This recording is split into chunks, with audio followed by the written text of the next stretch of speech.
अजी सुनते हो, एक बात कहनी थी। क्यों ना हमारी मुन्ने की शादी कर दे। बड़े की तो हमने कर दी, अब छोटे की भी कर देते हैं। मुन्नू अब बड़ा हो गया है तो उसके लिए बीबी ढूंढ लेते हैं। चलो ना। सुना है पास वाले गांव में एक अमीर परिवार रहता है। अरे लालची औरत, कितना लालच करोगी। देखो, ये लालच किसी दिन तुम पे भारी पड़ने वाला है, क्योंकि जब हम दहेज लेते हैं तब हमें सज़ा होती है। ये बात ध्यान रख लो। मैं तुम्हारा साथ नहीं दूंगा। तुम्हें अकेले जो करना है करो, और सज़ा भी तुम अकेले ही भुगतना। मैं तुम्हारा साथ किसी भी काम में नहीं दूंगा। और दहेज तो बहुत बड़ा पाप होता है। किसी भी लड़की के लिए दहेज मांगना मतलब अपनी मौत को दावत देना। कभी भी दहेज नहीं मांगना चाहिए। तुम भी सुधर जाओ। मैं तुमसे बात ही नहीं करूँगा और ना ही तुम्हारा साथ दूंगा। अरे तोती दीदी, आप यहाँ इतने दिनों के बाद? आपको देखे थे कितने महीने हो गए। क्या हुआ, अचानक हमारी याद आ गई आपको? कोई ख़ास बात है क्या जो इतनी दूर आपको आना पड़ा? मुझे बुला लिया होता, मैं आ जाती। और आप इतने गहने पहन कर आई है तो ज़रूर कोई अच्छी सी बात है, तभी आप इतनी सज धज कर आई है। बताइए ज़रा। तोती, अरे मैं भूल ही गई, मैं तो अपने बेटे का रिश्ता तुम्हारे बेटी के लिए लेकर आई थी। मेरा बेटा बड़ा होनहार है, खूबसूरत, लंबी सी पाँखें, खड़े खड़े बाल और हीरो दिखता है। तुम्हारी बेटी के लिए मैं अपनी बेटी का रिश्ता लेकर आई हूँ। क्या बोलती हो? कल हम दोनों अपने बेटे और बेटी को पार्क में मिलने के लिए बोल देते हैं। दोनों मिल लेंगे, एक दूसरे से बात कर लेंगे, एक दूसरे को जान लेंगे। हाँ हाँ दीदी, क्यों नहीं। अगर मेरी बेटी आपके यहाँ जाएगी तो वो भी गहनों से सज धज कर ही रहेगी। दूसरे ही दिन मुन्नू और कोयल दोनों को पार्क में मिलने के लिए कहा था। दोनों पार्क में आ गए। मुन्नू ने कोयल को देखते ही पहचान लिया कि ये वही लड़की है। मुन्नू को कोयल पहली नज़र में ही पसंद आ गई। अरे अरे, इतनी दूर क्यों हो कोयल? मैं तुम्हें थोड़ी ना खा जाऊँगा। ज़रा पास आओ, हमें बात करनी है, तभी तो हम एक दूसरे को जानेंगे। नहीं नहीं, मेरी माँ ने मना किया है, किसी भी लड़के के पास मत जाना, मुझे शर्म आती है। आप दूर से ही मुझे देख लीजिए, मैं जैसी ही हूँ वैसे ही हूँ, नज़दीक से कोई बदल तो नहीं जाऊँगी। अरे बड़ी शर्मीली हो तुम तो, इतना भी कोई शर्माता है क्या? मुझे देख तो लो, क्या मैं तुम्हें पसंद हूँ?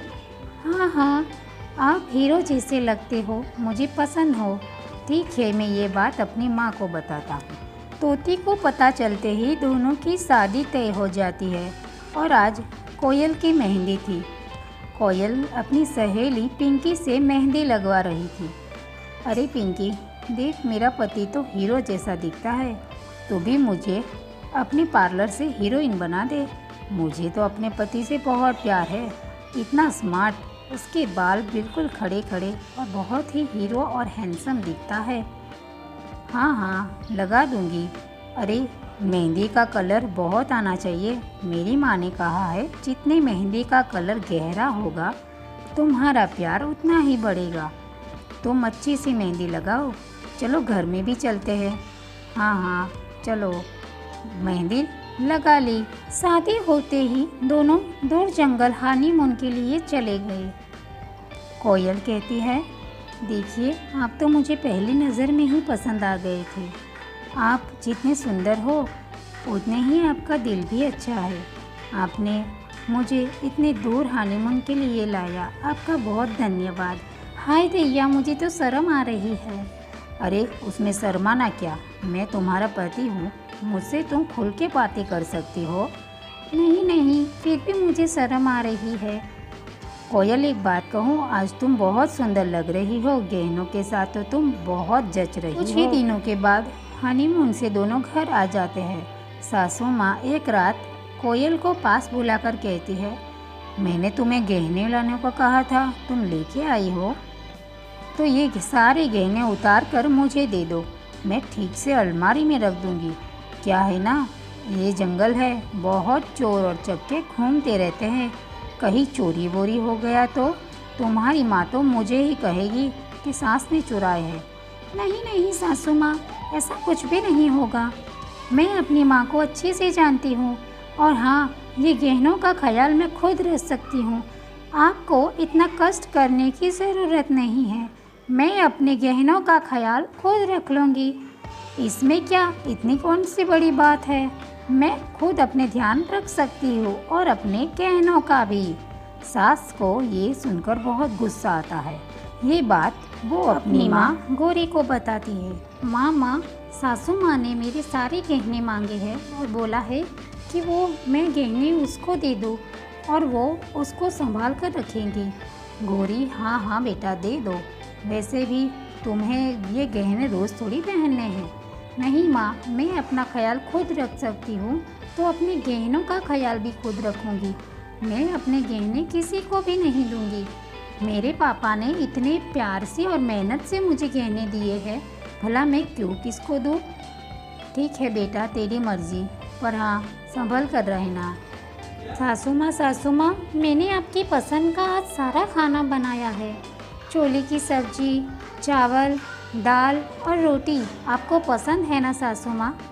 और हाँ, सारा घर का काम भी कर दिया है, सुबह सुबह उठ के मैंने सारा काम कर दिया सासू माँ। अब आप पूरा दिन आराम कर सकती हो।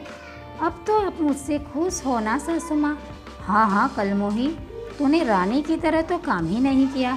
रानी तो ढेर सारे गहनों में आती है। अरे सासू माँ, ऐसा क्यों बोलती है? हाँ सही कह रही हूँ, अगर रानी होती तो ढेर सारे गहने लेके आती। तुम तो ऐसे ही चली आई 2 कपड़ों में। मैं क्या पागल हूँ? मैंने तुम्हारे बाप को पहले भी बोला था कि मुझे गहने चाहिए, तुम्हारे बाप ने तो मुझे दिए ही नहीं। सासू माँ, ऐसा मत कीजिए, कल ही तुम्हारे बाप से मिलकर मैं सारे गहने मांगती हूँ। दूसरे ही दिन दोनों बहुएं पार्क में मिलती है और एक दूसरे से बात करती है। सासू माँ ने मेरे पापा से फिर से गहने मांगे हैं, मैं कहाँ से लाऊँ? मेरे माँ बाप तो बहुत गरीब है और वो इतने सारे गहने नहीं दे सकते। कोई बात नहीं दीदी, तुम कुछ मत करना, जो कुछ करना है मैं करूँगी। अब मैं सासू माँ को सबक ज़रूर सिखाऊंगी कि गहने और दहेज मांगना एक पाप है, अपराध है। अगले ही दिन जैसे अपने पति टुक को ये बात बताती है, आज मेरी सासू माँ ने तो हद ही कर दी, दूसरी बार मुझसे गहने मांगे हैं, मेरे माँ बाप कहाँ से लाएंगे? आपको तो पता है वो एक गरीब परिवार से है, मैं कहाँ से लाऊंगी इतने सारे पैसे और गहने? देखो रानी, जो माँ बोलती है वही करो, मैं भी क्या करूँ, मैं भी मजबूर हूँ, वरना वो हम दोनों को घर से बाहर निकाल देगी, फिर हमें सड़क पर रहना पड़ेगा। वो लालची है, मैं भी जानता हूँ, पर क्या करूँ मैं? इतने में उनके पापा गहने लेकर आते हैं और उसकी सासू माँ को कहते हैं, अरे तोती जी, ओ तोती जी, ज़रा इधर तो आइए। हाँ बोलिए। अरे समधी जी, ये आप क्या लाए हैं? इतने सारे गहने किसके लिए? मेरी बेटी रानी के लिए। आज के बाद अब उसको कभी भी ताना नहीं देगी। मेरी बेटी रानी गरीब ज़रूर है, लेकिन हमने उसको संस्कार दिए हैं। हाँ ठीक है, समधी जी चले जाते हैं और तोती जो लालच थी उसको गहनों की, वो सारे गहने लेकर पहन लेती है। और अगले ही दिन जब कोयल रसोई घर में खाना पका रही थी, तब उसको सारी बातें याद आ गई कि उसकी सासू माँ ने क्या कहा था। इतनी ठंड में भी दोनों बहुएं अपना काम ईमानदारी से करती थी, लेकिन कोयल को मन ही मन में दुख था कि उसकी सासू माँ ने गहने मांगे हैं। कुछ देर तो उसको ये विचार आया कि वो अपने आप को फांसी लगा ले, लेकिन थोड़ी ही देर में ख्यालों से बाहर आकर कोयल फिर से सोचने लगती है, नहीं मैं सासू माँ को ज़रूर सबक सिखाऊंगी और उनको उनके मन में से ये दहेज का लालच निकाल कर बाहर फेंक दूंगी, तभी वो सुधरेगी। कोयल अपने ख्यालों और किचन का काम निपटाकर वो बाहर चली जाती है और कल वो कैसे सासू माँ को सबक सिखाएगी वो प्लान बना लेती है। दूसरे ही दिन सासू माँ कोयल को जंगल में ले जाकर बोलती है, अरे कोयल, अपने घर से अभी भी गहने और पैसे नहीं लाई। तुमने तुम्हारे माँ बाप को नहीं बताया कि मेरी सासू ने गहने मांगे हैं। मुझे गहने और पैसे चाहिए और अगर नहीं दे सकती तो मेरे घर से तुम निकल जाना। मैं अपने बेटे की शादी कहीं और करवा दूंगा। रुको रुको सासू माँ, इतनी आगे की सोच ली। मैं आपको गहने और पैसे बहुत सारे देने वाली हूँ, इसीलिए तो मैं आपको यहाँ लेकर आई हूँ। देखो अभी गहने और पैसे चल कर आ ही रहे हैं, अभी आपको गहने देती हूँ। अरे गहने गहने, ज़रा इधर आओ, मेरी सासू माँ को गहने चाहिए, तुम इनको गहने दे दो। तभी वहाँ पे पुलिस इंस्पेक्टर आते हैं। क्यों रे बुढ़िया, क्यों? बहू को परेशान करने में बड़ा मज़ा आता है तुझको। चल आज थाने ले जाकर तुझे सारे गहने देता हूँ और ऐसे गहने पहनाऊँगा कि कोई उसे उतार भी नहीं सकेगा। तुझको मैं हथकड़ी पहनाऊँगा और तुझे इतनी मार पड़ेगी कि तू 2 जन्म तक याद रखेगी कि दहेज लेने का असली सज़ा क्या होती है। अगले ही दिन सासू माँ सुधर जाती है और अपने परिवार को लेकर घूमने निकल पड़ती है। वो अपने परिवार को घूमने ले जाती है और प्यार करती है, बोलती है मुझे अपना परिवार चाहिए, गहने नहीं चाहिए मुझे तो ये अपना फला फूला परिवार चाहिए। मेरी दोनों बहुएं, बेटे और मेरे पति बहुत है मेरे लिए।